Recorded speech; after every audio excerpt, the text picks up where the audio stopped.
Hello बच्चों, कैसे हैं आप? उम्मीद करती हूँ आप बढ़िया और एकदम मज़े में होंगे।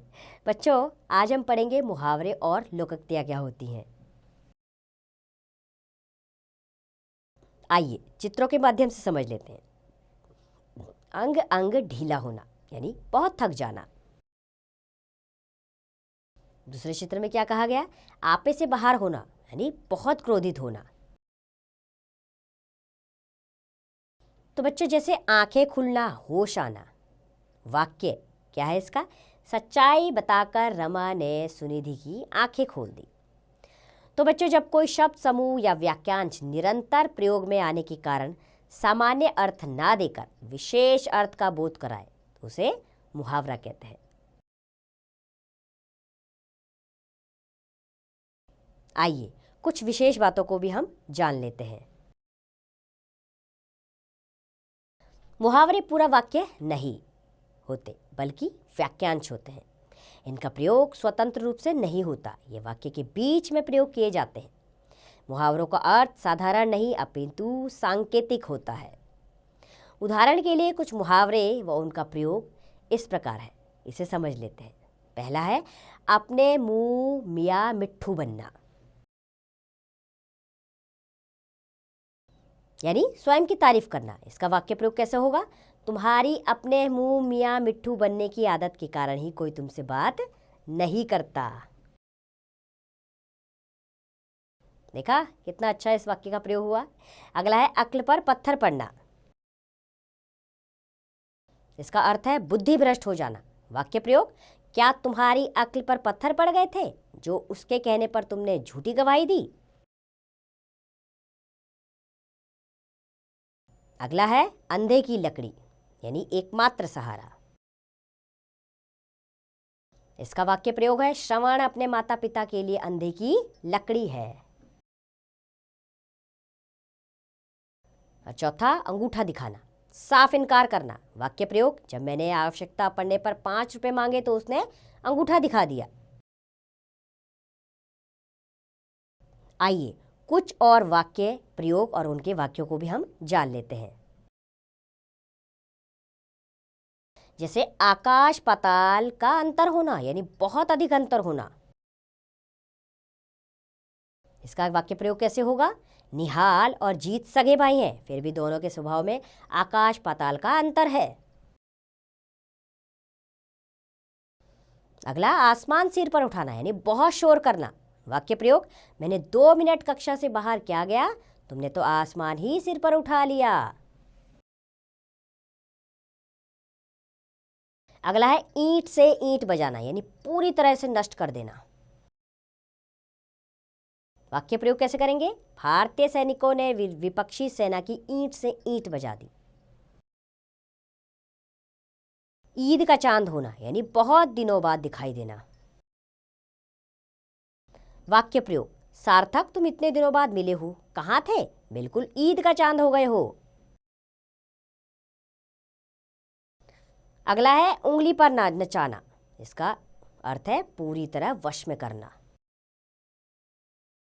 वाक्य प्रयोग कैसे होगा इसका? मीना ने शादी से पहले ही आरव को उंगली पर नचाने के लिए तरह तरह के प्रयास शुरू कर दिए थे। अगला है उल्लू बनाना। इसका अर्थ मूर्ख बनाना। वाक्य प्रयोग क्या होगा इसका? मैं तुम्हारी बातों में आकर उल्लू नहीं बनने वाला, यह सामान तुम किसी और को ही बेचो। अगला है एक और एक 11 होना यानी संगठन में ही शक्ति है। इसका वाक्य प्रयोग, देश की उन्नति तभी हो सकती है जब हम एक और एक मिलकर 11 होंगे। अगला है कंधे से कंधा मिलाकर चलना यानी सहयोग देना। वाक्य प्रयोग कैसे करेंगे इसका? आज नारी हर क्षेत्र में पुरुष के साथ कंधे से कंधा मिलाकर चलती है। अगला है खून पसीना एक करना यानी बहुत मेहनत करना। वाक्य प्रयोग, श्रमिकों ने खून पसीना एक करके इस आलीशान भवन को बनाया है। अगला है घी के दिए जलाना यानी खुशी मनाना। वाक्य प्रयोग कैसे करेंगे? आईएएस की परीक्षा में उत्तीर्ण होने की खबर सुनते ही दीपक के घर में घी के दिए जलाए गए। अगला है चिकना घड़ा होना, यानी शर्म महसूस ना करना। वाक्य प्रयोग, तुम तो बिल्कुल चिकने घड़े के समान हो, इतनी डांट पड़ने के बाद भी हंस रहे हो। अगला चेहरे पर हवाइयां उड़ना, यानी घबरा जाना। पुलिस के आने की खबर सुनते ही तुम्हारे चेहरे पर हवाइयां क्यों उड़ने लगी? जले पर नमक छिड़कना, यानी दुखी व्यक्ति को और दुखी करना। जैसे तुम यहां आकर उसके जले पर नमक छिड़कना बंद करो। दांत खट्टे करना, यानी बुरी तरह हराना। भारतीय सेना ने युद्ध में पाकिस्तानी सेना के दांत खट्टे कर दिए। और अगला है 9-2-11 होना, यानी भाग जाना। चोर चोरी करके 9-2-11 हो गया। तो देखा कितने सारे वाक्य प्रयोग पढ़े हमने। आइए कुछ और मुहावरे और उनके वाक्य प्रयोग को समझते हैं। पेट में चूहे दौड़ना, यानी बहुत भूख लगना। माँ जल्दी कुछ खाने को दो, पेट में चूहे दौड़ रहे हैं। फूले ना समाना, बहुत खुश होना। रोहित ने जब 8वीं में 98% अंक पाए तो वह फूला ना समाया। अगला है बाल बाल बचना, यानी मृत्यु संकट की स्थिति से निकल जाना। उस सड़क दुर्घटना में अंकुर बाल बाल बच गया। बाल भी बाका ना होना, यानी तनिक भी हानि ना होना। तुम चिंता ना करो, तुम्हारा कोई बाल भी बाका नहीं कर सकता। भीगी बिल्ली बनना, यानी डर कर रहना। अगर तुम इसी प्रकार भीगी बिल्ली बने रहोगे तो इन समस्याओं का सामना कैसे करोगे? अगला है मुंह में पानी आना, यानी खाने के लिए जी ललचाना। रसमलाई देखकर मोनी के मुंह में पानी आ गया। अगला है मक्खियां मारना, यानी बेकार बैठना। लगी लगाई नौकरी छोड़ दी, अब यहां मक्खियां ही मारते रहोगे या नई नौकरी की तलाश करोगे? अगला है लाल पीला होना, यानी बहुत क्रोधित होना। वाक्य प्रयोग, छोटी छोटी बातों पर लाल पीला होना उचित नहीं है। तो बच्चों अभी हमने मुहावरों के बारे में जाना, अब जानते हैं हम लोकोक्तियां क्या होती हैं। लोकोक्ति शब्द लोक और उक्ति से मिलकर बना है। लोक और उक्ति से मिलकर बना है, जिसका अर्थ होता है लोक में प्रचलित उक्ति अथवा लोक प्रसिद्ध बात या कथन। लोकोक्तियों का स्वतंत्र प्रयोग होता है तथा वाक्य में प्रयोग करते समय इनका रूप परिवर्तित नहीं होता। ये पूर्ण वाक्य होते हैं। लोकोक्तियों का सामान्य अर्थ ग्रहण नहीं किया जाता, अपितु ये किसी विशेष अर्थ की ओर संकेत करती है। अर्थात ऐसा प्रचलित वाक्य जो अपने विशेष अर्थ में सच्चाई का वर्णन करे लोकोक्ति या कहावत कहलाता है।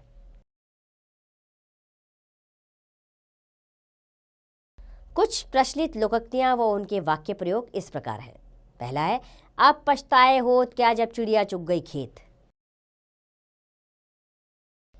इसका क्या अर्थ है? अवसर निकल जाने पर पछताने से कोई फायदा नहीं। इसका वाक्य प्रयोग, समय पर पढ़ाई नहीं की, अब फेल होने पर रोते क्यों हो? अब पछताए होत क्या जब चिड़िया चुग गई खेत।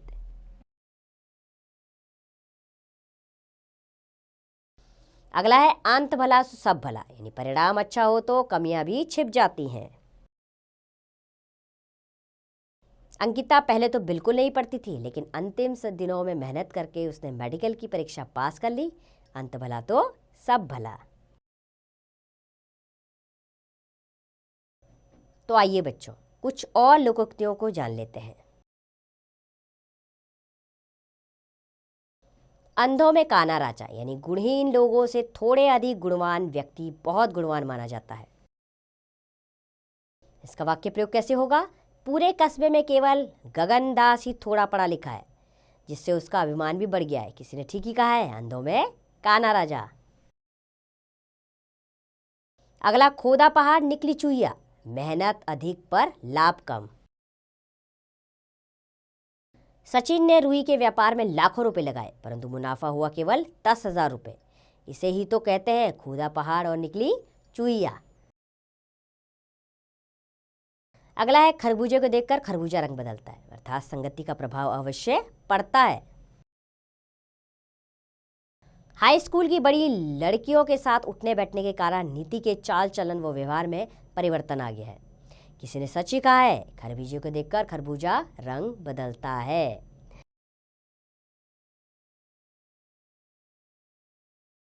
अगला है, जाको राखे साइया मार सके न कोई, यानी भगवान जिसका रक्षक है उसका कोई कुछ नहीं बिगाड़ सकता। वाक्य प्रयोग कैसे करेंगे? बच्चा दूसरी मंजिल से गिरा, फिर भी उसे खरोच तक नहीं आई। सच ही है, जाको राखे साइया मार सके ना कोई। अगला, जैसी करनी वैसी भरनी, किए का फल भोगना पड़ता है। वाक्य प्रयोग कैसे करेंगे? जीवन भर इतने बुरे कर्म किए, अब इसकी सजा तो भुगतनी पड़ेगी। सच ही है, जैसी करनी वैसी भरनी। अगला, जिसकी लाठी उसकी भैंस, शक्तिशाली की ही जीत होती है। यानी ग्राम प्रधान ने सुखिया को बहुत पिटवाया, फिर जेल भिजवा दिया। इसी को कहते हैं जिसकी लाठी उसकी भैंस। अगला है, चोर की दाढ़ी में तिनका, यानी दोषी को अपना दोष प्रकट होने की चिंता रहती है। वाक्य प्रयोग कैसे होगा इसका? रोशनलाल के घर में चोरी हुई, पुलिस जब पूछताछ करने आई तो मेरे पड़ोसी अजय पाल नजरें बचाकर भागने लगे। पुलिस ने उन्हें पकड़ लिया। इसी को कहते हैं चोर की दाढ़ी में तिनका। अगला है, नाच न जाने आंगन टेढ़ा, अपनी अयोग्यता का दोष दूसरों को देना। तुम्हें हारमोनियम बजाना तो आता नहीं है और इसे बेकार बता रही हो, ये तो वही बात हुई ना, नाच न जाने आंगन टेढ़ा। अगला, आम के आम गुठलियों के दाम, यानी दोहरा लाभ।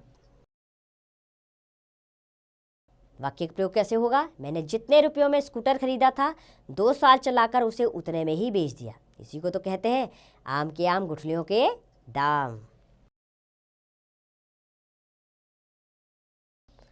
अगला, उल्टा चोर कोतवाल को डांटे, यानी निर्दोष पर दोषी व्यक्ति द्वारा आरोप लगाया जाना। गलती तुमने की और अब उसका सारा इल्जाम मुझ पर डाल रहे हो, यह तो केवल वही बात हुई, उल्टा चोर कोतवाल को डांटे।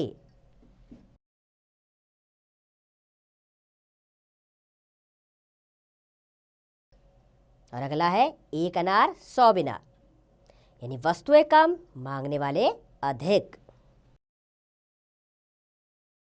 वाक्य प्रयोग कैसे होगा इसका?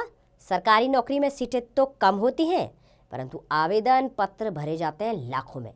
यह स्थिति तो एक अनार 100 बीमार वाली है।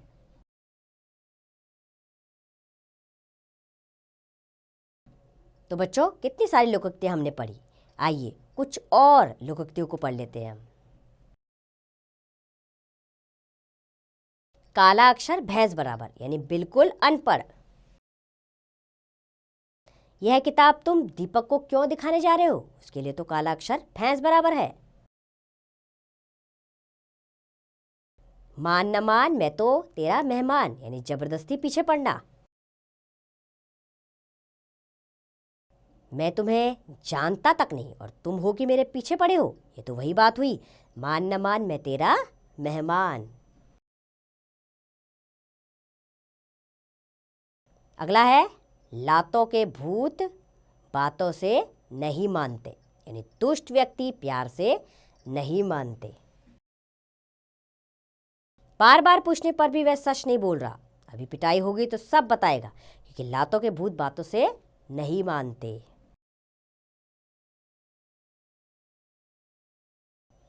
अगला है ना रहेगा बांस न बजेगी बांसुरी, यानी झगड़े के कारण को ही समाप्त कर देना। मैंने इस कलम को ही तोड़ दिया जिसकी वजह से तुम दोनों में लड़ाई हुई, अब न रहेगा बांस न बजेगी बांसुरी। अगला सांच को आंच नहीं, सत्य बोलने वाले डरते नहीं। मैं अदालत में कल जरूर गवाही दूंगा चाहे वह कितना भी मुझे डराए, क्योंकि सांच को आंच नहीं। डूबते को तिनके का सहारा, यानी कठिनाई के समय थोड़ी सी सहायता भी बहुत होती है। राम इस समय बहुत परेशान है, अगर उसकी कुछ मदद हो जाए तो यह उसके लिए डूबते को तिनके का सहारा होगा।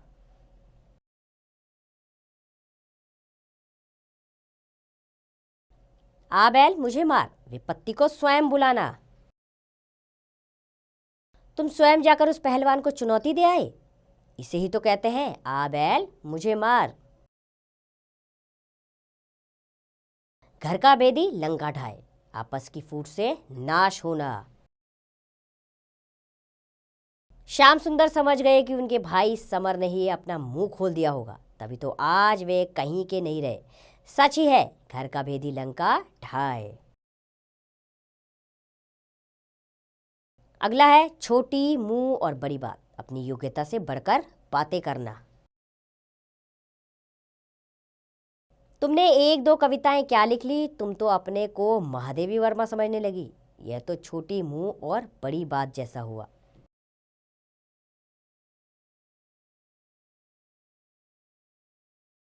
अगला है धोबी का कुत्ता घर का ना घाट का, यानी दो तरफ का आदमी कहीं का नहीं रहता। उसने व्यापार करने के लिए नौकरी से त्यागपत्र दिया, परंतु उसका व्यापार भी ना चला, इसलिए कहते हैं धोबी का कुत्ता ना घर का ना घाट का। अगला है रस्सी जल गई पर बल नहीं गया, शक्ति नष्ट होने जाने पर भी अकड़ बनी रहना। उसका सारा धन चला गया परंतु अहंकार नहीं गया, इसे कहते हैं रस्सी जल गई बल नहीं गया। अगला है 100 सुनार की एक लोहार की, कमजोर की 100 चोटों की अपेक्षा शक्तिशाली की एक चोट बहुत है। जैसे वह मुझे रोज परेशान करता है, आज मैंने उसकी अच्छी खासी खबर ली, इसे कहते हैं 100 सुनार की एक लोहार की।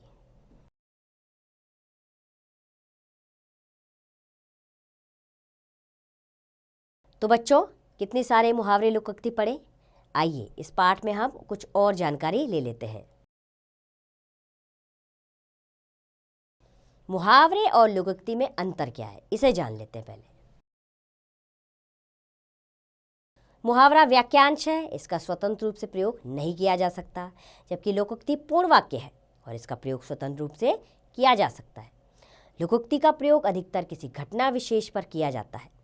लोकोक्ति में लोक जीवन की विशेष घटना, अनुभव, मान्यता अथवा आस्था आदि की अभिव्यक्ति होती है। तो मुहावरों का प्रयोग भाषा को प्रभावी बनाने के लिए किया जाता है। आइए इस पाठ को हम एक बार दोहरा लेते हैं। जब कोई शब्द समूह या वाक्यांश निरंतर प्रयोग में आने के कारण सामान्य अर्थ ना देकर विशेष अर्थ का बोध कराए, उसे मुहावरा कहते हैं। और लोकोक्ति शब्द लोक और उक्ति से मिलकर बना है। इसका अर्थ है लोक में प्रचलित उक्ति, अर्थात लोक प्रसिद्ध कथन। उम्मीद करती हूँ बच्चों मुहावरे और लोकोक्ति आपको अच्छे से समझ आई होगी। अब आप इसका अभ्यास स्वयं कीजिए।